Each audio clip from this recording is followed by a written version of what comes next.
Welcome to the Think Different podcast, the students' podcast. Enjoy the episode. Welcome to the Think Different podcast. Today, I have with me the co-founder of Yakka and Y Compass, a recent high school graduate with a background in product design and management, Hannah Ahn. Welcome and thank you for being here. Yeah, no worries, Ali. Glad to be on the show and chat more about careers, life, and how students can approach those kind of things going into the future. So yeah. Thank you. Well, firstly, what do you think are the most important skills a person needs to develop as early as possible? Yeah, sure. I think that's a great question. I think in terms of like the number one skill for people to learn, I would say to be a quick learner. So learning to be a kind of a sponge and realizing that you're not going to be an expert in a lot of things that you do. But that doesn't mean that should stop you from starting a business or working on a project or working a job or whatever. Because it's kind of like there's one element of like fake it till you make it, but also a lot of these things are quite learnable. So if you're able to immediately go like, oh, I want to learn how to do sales, or I want to learn how to write better or do programming, learn just how to like pick up a few books, read it, find experts in the field, talk to them, and just really build your expertise like that. So I would say that's the number one skill that people should really hone in on learning. And then other than that would be like other skills relevant to your own niches or like things that help with your personal branding. So like learning to write better or learning to build things like coding or design. So yeah. I have a quote recently that improving your communication skills increases your worth by at least 50%. Yeah, for sure, right? Like public speaking, I'm pretty sure is a massive multiplier in terms of like people's income, actually, because people just frankly aren't amazing communicators, like even in the workforce. So building up that skill is going to be a major asset to you in the future. I've heard that a saying going around that the ATAR is like a key. It's helpful to open doors, but afterwards it has little meaning. Mm-hmm. With your recent HSC experience, Yeah. What do you think about this? I 100% agree. I think a lot of the times though, when we're in school, a lot of people tell us, oh, ATAR doesn't matter, like no one talks about it, like all this sort of stuff, which is true. But in the moment of like the momentum of being in high school and doing HSC, that probably doesn't come across as well. But really, the fact is your ATAR is not going to matter if you're going to be able to reach the ATAR range or requirement for your course. And what I find a lot of people do, which is actually quite detrimental, is that they treat their ATAR kind of like a gift card, right? So let's say you want to do a degree that's actually a 90 ATAR requirement, but I see this a lot in particularly selective schools where people will do like a 99 or a 98 or a 95 plus, whatever. But they'll feel this need to use the 95 plus despite wanting to actually do a course that's a 90 ATAR. So then you get people going into medicine or law, even though that's probably not what they'll enjoy. A good friend of mine kind of was telling me about this analogy of the ATAR gift card. So really, like, don't treat your ATAR as a gift card that you have to maximize or use. Like, for sure, it will help you maximize your opportunities if you do score a higher ATAR, but there's kind of it's like if you're going to spend more time in it where you could be spending it on other things that are more meaningful, like extracurriculars or just even making sure your own physical and mental health is in check, that's going to be way more valuable than trying to get this coveted rand ATAR goal. Well, this is more of a general question, but with an increasing amount of debt among young people, I found a stat online from Bankrate saying the average debt of people aged 24 to 39 was $78,396 in 2019. Right. So, how would you recommend that students teach themselves about financial literacy? Yeah. Because I've seen absolutely nothing about that in schools. Yeah, for sure. I totally agree with your sentiment in that it does not appear in schools whatsoever. In terms of how you can like teach yourself to be more literate, I would like one thing, understanding news, understanding the economy, understand your place in that. That's just more a holistic background sort of thing. But also just look into ways that you can ensure financial stability. And that doesn't necessarily have to be through working at a big corporate law or finance firm where you're earning like $200K a year. Like you can do that, and sure, that might provide you financial stability. But there are plenty of other ways to do that. And what I mean by that is you could be working on a personal project or a side hustle where you get some passive income through that, or kind of sell things on the side. Like literally, when I think of financial stability, I think people don't realize that it's more about what are ways that you can earn money, just like in your sleep, right? Like what are like ways that you can make passive income?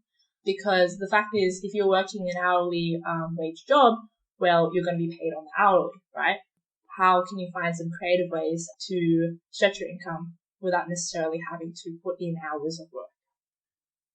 So something like maybe renting property, which is probably not like the biggest one for us because we have no money. Yeah, like even educating yourself on stocks, right? Or like your super. Because like one thing with super is it's like a great way to achieve financial stability, but no one even knows where their super is. They'll have multiple super accounts. They don't know that it's better to keep it all in one account. Otherwise, their money's going to dissolve over time. Or with stocks, people don't know that the stock market increases at an average rate of 8 to 10% annually, right? That's way more than the bank interest you're going to get by just putting into a savings account. Yeah, I heard a quote that cash is the worst thing to keep your money in, and banks are the second worst. So yeah, literally, because you just have inflation and the interest rate is incredibly low at the moment. You also co-founded Yakka, a work experience tool to help students get a great work experience. Yeah, that is one way to describe it. What prompted you to start Yakka? Yeah, so I guess what prompted me to start Yakka was I just saw this problem in my community where a lot of people I knew in high school, they weren't getting a proper careers education. And the reason behind that is because careers advisors, I think more than half of them or 60% of them are over the age of 40 or 50, and they also work part-time.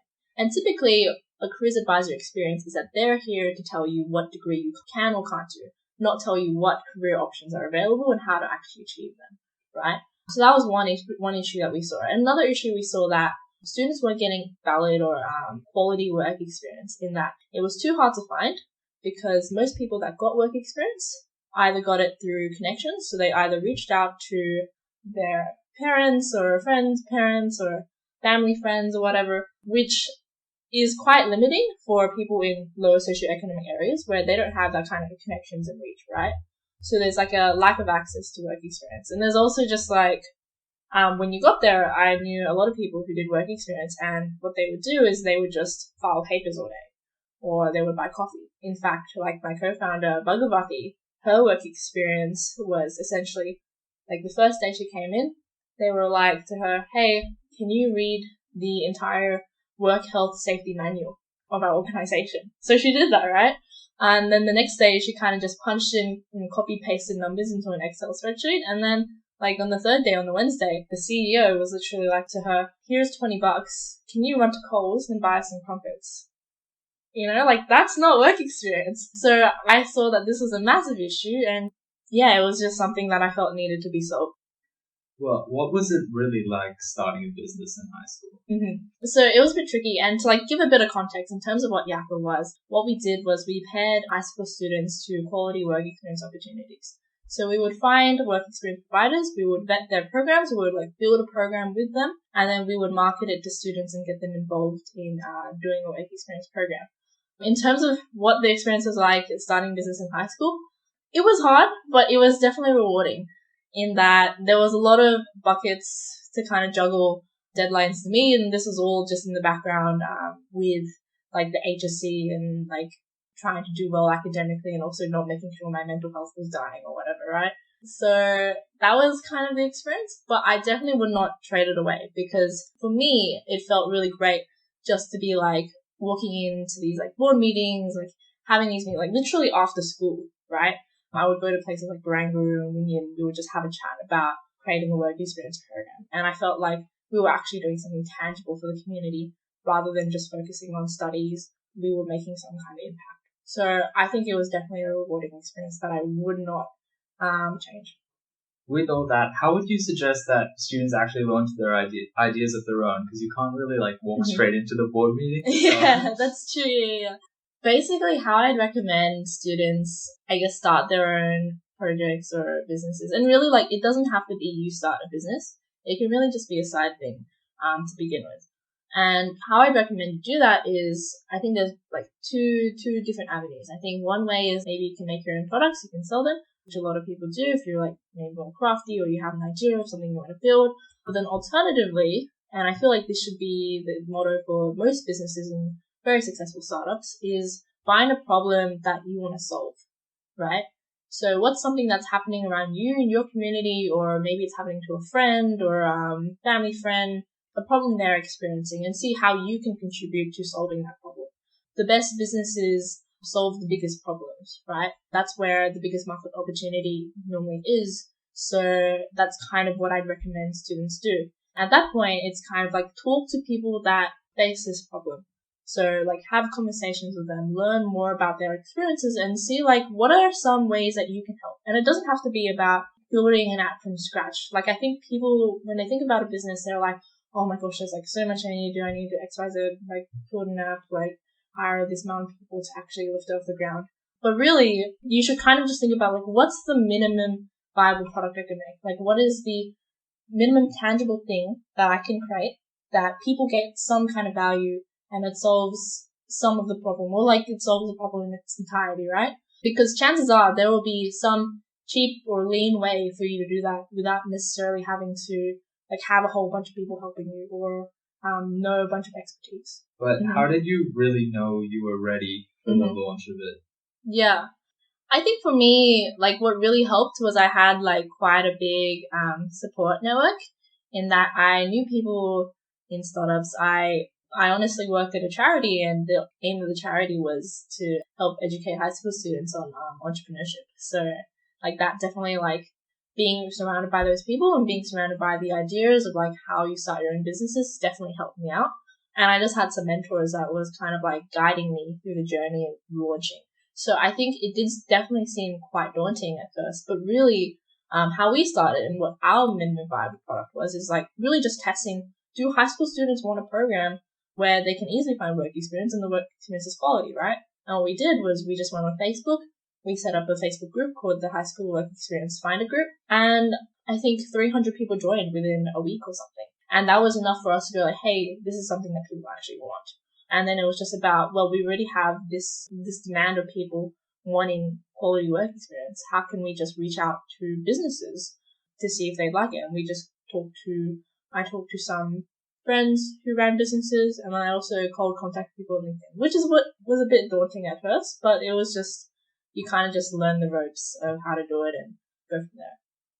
Yeah, I've tried cold contacting people on LinkedIn. It's not a fun experience. Yeah.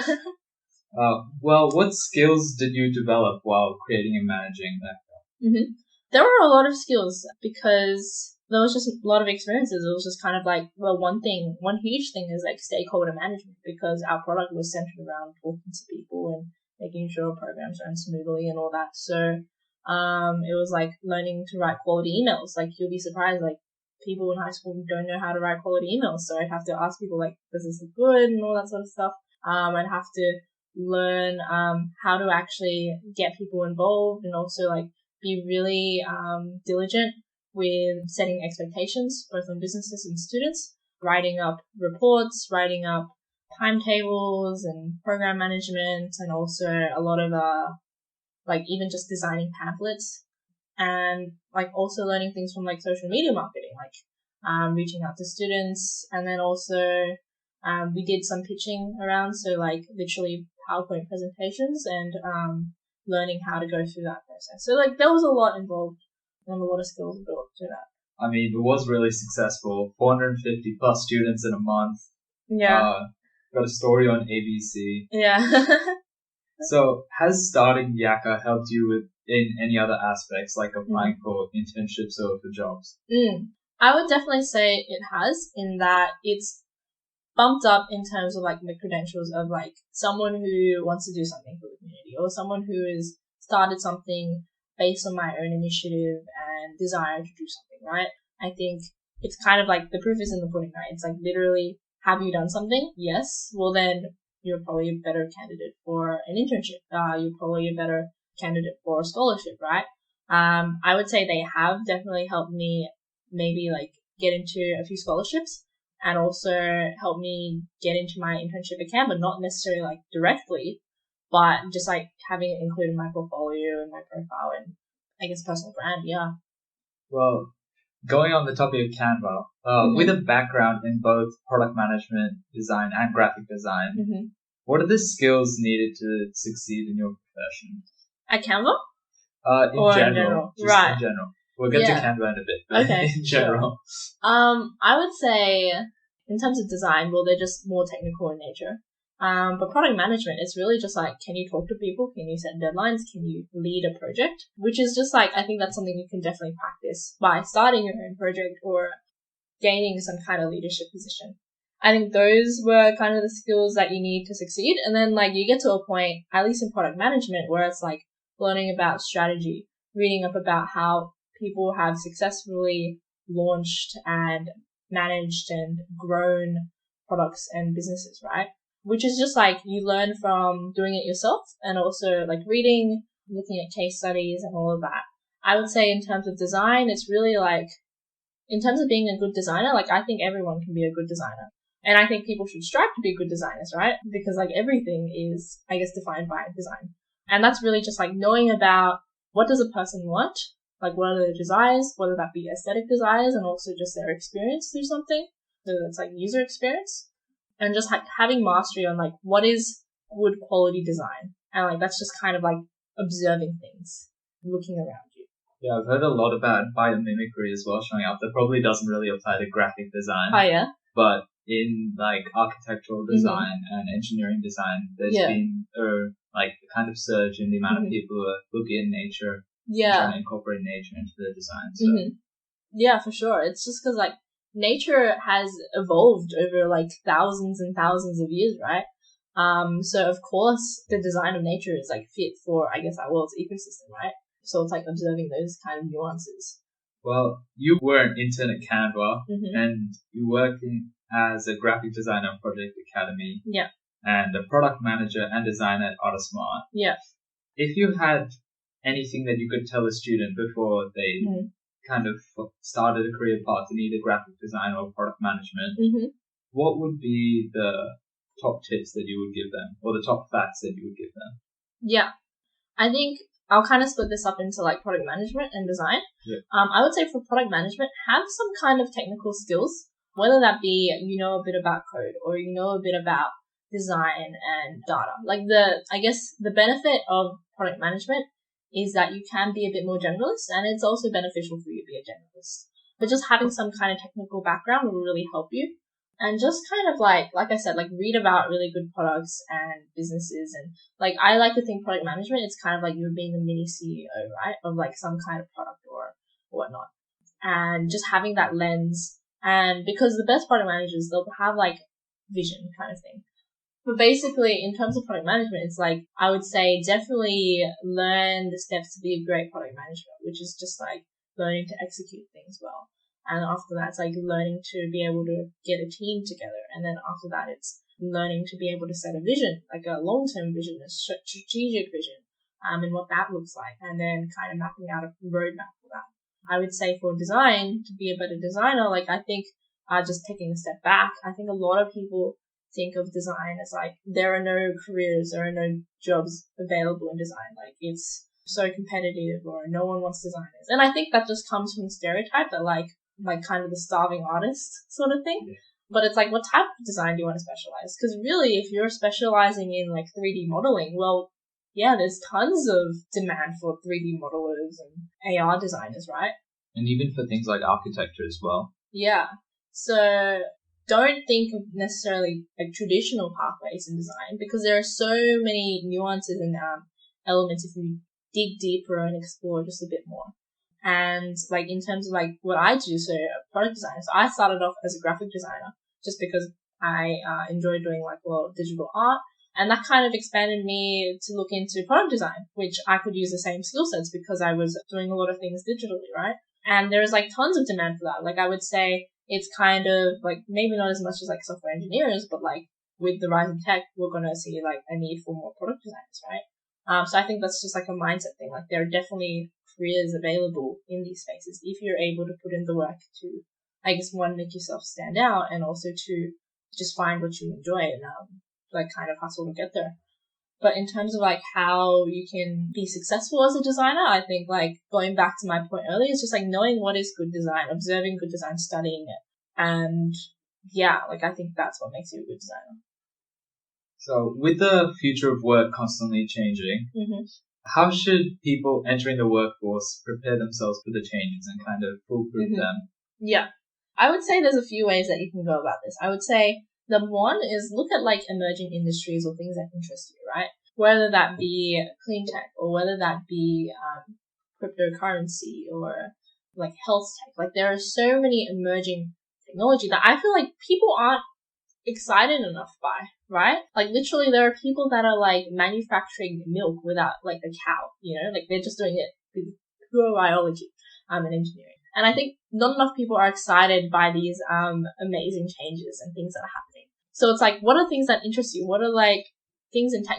You don't have to go down a traditional pathway. In fact, if you do, you're probably going to end up in a worse position in regards to this idea of the future of work, where we're seeing accountants 10, 20, 30 years from now, accountants are probably going to be obsolete because we're just going to automate the accounting process. Not that they're not going to exist, but really it's just that there are so many interesting career professions. Kind of just see what you're interested in and just follow those interests, follow those key problem areas and things you want to work on. On the topic of adapting to work, there's also a couple of strategies such as parallel pathways or hybridization. What do you think about those? So in terms of parallel pathways, do you mean the alternative to university? It's kind of like a side hustle, except it's solely for the purpose of increasing your skills. Oh, okay. So yeah, I think regarding hybridization and parallel pathways, I think those are definitely people that everyone should be investing in. I think, like I said earlier, constantly learning to be a good learner is gonna 10x your skills, your ability, your income, your career opportunities in the future, right? For example, with what you're doing, starting a podcast, is going to help build your communication skills and your networking, right? So you should definitely be investing in parallel pathways and projects that kind of improve your network and also different skills that you're interested in building. Regarding hybridization, I totally agree that this is also something that people should be investing in. Because it's kind of the most successful people aren't necessarily the best at what they do. But what they are is they're the best at the multiple things that they do. It's kind of Jackie Chan, he's a great martial arts fighter, but he's also standing out because of the fact that he did acting, right? And he has those communication skills. So it's finding what are the different skills and interest areas that are unique to you and that you want to invest in more, and using those to kind of build a brand or build up your skill set, because that is going to help improve just your employability, your personal branding, and I guess just your career opportunities, right? So yeah, that's what I would say in regards to that. Well, with everything you've done, what are some productivity tips that you would recommend as having been the most helpful to you in your journey so far? I would say there's a few. I'd say number one is prioritization, and I'm definitely not amazing at it. I'm definitely not an expert at it yet, but it's just realizing what are the kind of crap that you want to cut out of your life that's not adding any value. But you should also keep some things that for your physical and mental state. Oh yeah. You don't see immediate value from them. Yeah, for sure. It's kind of what I mean by that is you gotta create your own value judgment in terms of what is this activity actually contributing to? Is it just something I want to do to chuck on my resume? Well, maybe it's not going to be this super fulfilling for you, right? And just think about it through that lens. It's what are things that aren't adding immediate or long-term value to my life? Or are there things that add more immediate and long-term value to your life? Because those are the things that you want to keep. So I would say that's one thing. And also prioritizing your health, well-being and exercise and all that sort of stuff, because that is going to affect just your ability to function throughout the day and do work, right? I would say other productivity hacks, it's really just learning to be able to focus. So Cal Newport has this great book called Deep Work. He talks about typically people can spend about 4 hours in this state of deep work. So But the thing about deep work is it has to be, you don't have any interruptions because that kind of takes you out of focus. And it's like on specifically harder tasks that require more concentration. So it's like being able to build that skill up. Also just like minimizing your distractions, right? So it's how many times do you pick up your phone a day? What if you were able to reduce that by like 50%? You'd probably be way more productive, right? So those are the things that I would just say would definitely help with productivity. Like I think on average, or maybe not on average, I think most people our age or in high school, the time they spend on their phone is maybe around on average 4 hours. And sometimes, like I know people that are on their phone for like 10 hours a day, right? That probably affects their productivity heaps, right? So yeah. Yeah, that's a thing we covered in the last episode. One of the big things in terms of focus is also your environment and kind of getting rid of all your distractions, like phone in another room, and then even fixing up your phone, like uninstalling social media apps or hiding them, watching your screen time, that kind of thing. So pretty much get your phone under control. Yeah, literally, right? And just social media under control, right? As a recent high school graduate yourself, do you have any tips for school students going through their HSC or approaching it? So I don't want to be the type of person to say, oh, the HSC doesn't matter, like it's just going to be here, your APAR doesn't matter, because I don't think that advice is particularly productive. People like say this advice, and then you as a student will normally go like, oh, what now, right? But what I will say is they are saying this advice because it is true, but they haven't articulated why it's true, right? It's kind of like the reason why you should not invest like so much mental energy and concern for it to the point where it like actually affects your mental health negatively is because there are plenty of opportunities for you to explore, right? Like after high school, whether it not be like you take on an alternate pathway, which I think a lot of people think of TAFE and like all these like sort of alternate pathways as some kind of negative because well, reasons of status, right? It's kind of like, oh, I wasn't able to get in the first try. I'm a loser for that or whatever. Like this kind of negative self-talk is probably going to limit opportunities in the future, right? And also not get you a place where you want to be. So I think of like that. And I'd also say like too many people go through the HSC with the wrong priorities in terms of like some people are there just to solely maximize their ACAL. But that is going to have such a long-term impact on your health and just like your social well-being. So I would say like invest in making sure that you as a person are okay and that what you're doing and what you're striving for is something that you want to strive for. Like so many people, they don't really have a goal. Like their goal is a number, but that number does not mean anything like maybe in 5 years time. And like, yeah, because there are so many other pathways and opportunities to reach the things that you want to do, but it's kind of like you should center it around why are you getting this ATAR? What is your plan for after school? And how are you currently working towards that plan? And it's okay to not know.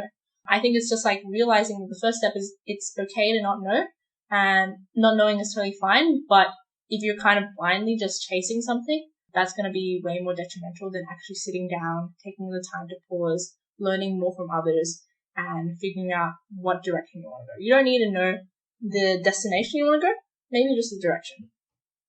So I'm going to present you with 3 personality types, right? Yeah.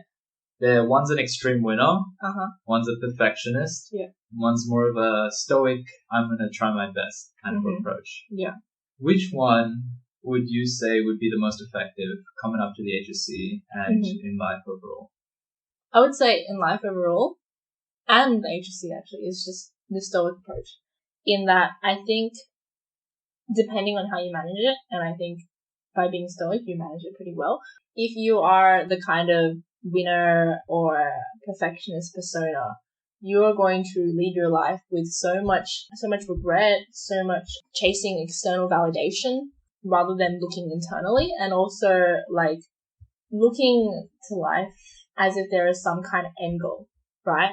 But the thing is, it's kind of like, sure, there might be some kind of end goal, but to what means, to what ends is that going to exist for, right? It's kind of like this hedonic treadmill idea. It's like you reach maybe some career profession, but what next? You know, you're always going to be wanting more. So what time do you stop? What time are you actually satisfied and have gratitude for what you have in life?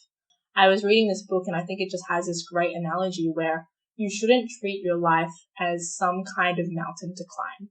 which I think is what the winner's approach does, and also kind of what the perfectionist does. It's like this peak perfection that I need to achieve. But the fact is, if you treat your life as some kind of linear pathway, or like you're climbing something, there's going to be some climb, there's going to be a peak, and then after that, are you implying that after that peak, you're just going to go downhill from there? Like, that's kind of ridiculous. But instead, what you should think about your life is like moments. Are you enjoying the moment now? And like, you don't even have to think about like, are you going to enjoy the next moment? Because that's just going to detract from your current moment and satisfaction. So I think definitely the Stoic approach, just because I think it gives you so much more mental clarity in terms of what you want and helps you just feel like fulfilled and like not having to go through this process of always wanting more and chasing more. Yeah, that would also be really helpful for a topic that I think is not talked about enough. Yeah. Which is mental health. Yeah. Like, it's coming up more nowadays, but there used to be almost nothing about it. And yeah, what do you think about the importance of mental health and how well given across that is now? Yeah. I think mental health is super important, and even though like people have started to talk about it, I totally agree. Like, we're not talking about it enough. It's kind of like in regards to our current like climate and whatever. Like, sure, we have the coronavirus pandemic, but we also have this huge mental health pandemic, right? Where all around us, people aren't talking about the way they feel. They don't feel like they have someone to talk to, and this is just like impacting their ability to positively live their life or have fulfillment. It's kind of like in a lot of advanced economies like Australia and all that, a large like problem area we're seeing is mental health. I don't think there is people are placing enough importance on mental health. I think we need to do more. What would be some methods that you would suggest if you were trying to improve your mental health? I think methods to improve your mental health is just figure out the root of what is negatively impacting your mental health if you are affected. Like, is it some kind of deep-rooted trauma? I don't know. Maybe it could be, right? Or is it like some kind of social issue? Maybe you're not, you feel lonely, even though you're surrounded by people. Or maybe you don't know how to talk to people, you have anxiety. And I think there's a tendency for people to ask their friends for advice and all that. And maybe their friends will give them advice. But to be honest, the actual advice their friends should be giving, and it might sound negative to you in the moment, is go see a professional. Right? I think when people tell us, oh, you need to see a counselor, it seems kind of condescending or like pitying a bit, right? But the fact is, like, that is the recommended advice people should be giving because they're not an expert. So they can give you advice, but to be honest, you should be seeking out expert help. What do you think about strategies like meditating or reflecting through journals? Do you think that would have an impact as well? Yeah, no, for sure. I have not been meditating as diligently as I'd like to be, but I am a huge fan of journaling. I would definitely say during the HSC I had a lot of ups and downs. So I kind of just had like this little notebook, like this little book, and whenever I was feeling down, and like I also recommend it for whenever you're feeling like really great at those high points, is just writing about the day, what's happened, what's making you feel that way. Because, well, it's private, so you don't necessarily have to be sharing it if you feel uncomfortable. But it's also just like a place for you to be honest with yourself. And I think the key to this is like, the point of a journal is so you can be honest with yourself and how you're feeling in that moment. And I think just clearly articulating it just helps realize like what is the problem and like how you can go about solving it, or just even expressing yourself. Like, I think it's totally fine as well if like you want to have a cry and just like pour these emotions out, because that's totally valid. But people, particularly for men, they don't feel like they have permission to do that. Also, coming up to exams, that would probably be a bit of a bad period for mental health. Yeah, for sure. Because mostly stress is the impact on the mental health coming up. How would you suggest that people reduce the stress when approaching exams to kind of help themselves and help their mental health? I think there's a few ways to look at this. Like, I think in terms of your immediate mental health, well, make sure you're taking care of yourself. Make sure you're not cramming exams and not sleeping, or that you're studying like 7 hours a day, because chances are those 7 hours aren't even going to be that productive, right? So making sure that you're immediately getting sleep, like you're getting consistent 8 hours of sleep, also that you're eating healthy, you're exercising. I think a lot of people during HSC, they're kind of like, oh, well, HSC is here, I'm just going to study what's exercise, you know? or they'll just like drop sport. But that like the HSC is not an excuse for you to kind of like be a potato, you know? Like sure, it gives you like if you don't exercise, you might have time to study, but the fact is exercising significantly helps your cognitive processes and your ability to remember things. So there are a lot of study benefits to exercising. So I think that's like one way you can immediately help with your mental health. I think another way is just like the whole thing we've been talking about before. It's like perspective, right?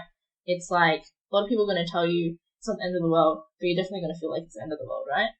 But they're right, which is like, it's going to be hard to grasp in the moment, but it's like thinking about it in the long scale. Yes, you can think about in the scale of the HSC, like one exam is probably going to only account for maybe like 3% of your ATAR, I don't know. But also just like, what does it mean if you fail this exam, right? Are you going to lose your friends? Are you going to like get disowned or something? You know what I mean? It's kind of like, just put things into perspective and realize the bigger picture. Well, on the HSC as well. Yeah. Because that's a big thing for me right now. I just started year 12, so yeah. It's a looming mountain. Yeah. How did you stay organized and driven throughout like the year? Because I've had times where I just don't want to do anything and I just want to just sleep for like 2 days. Yeah.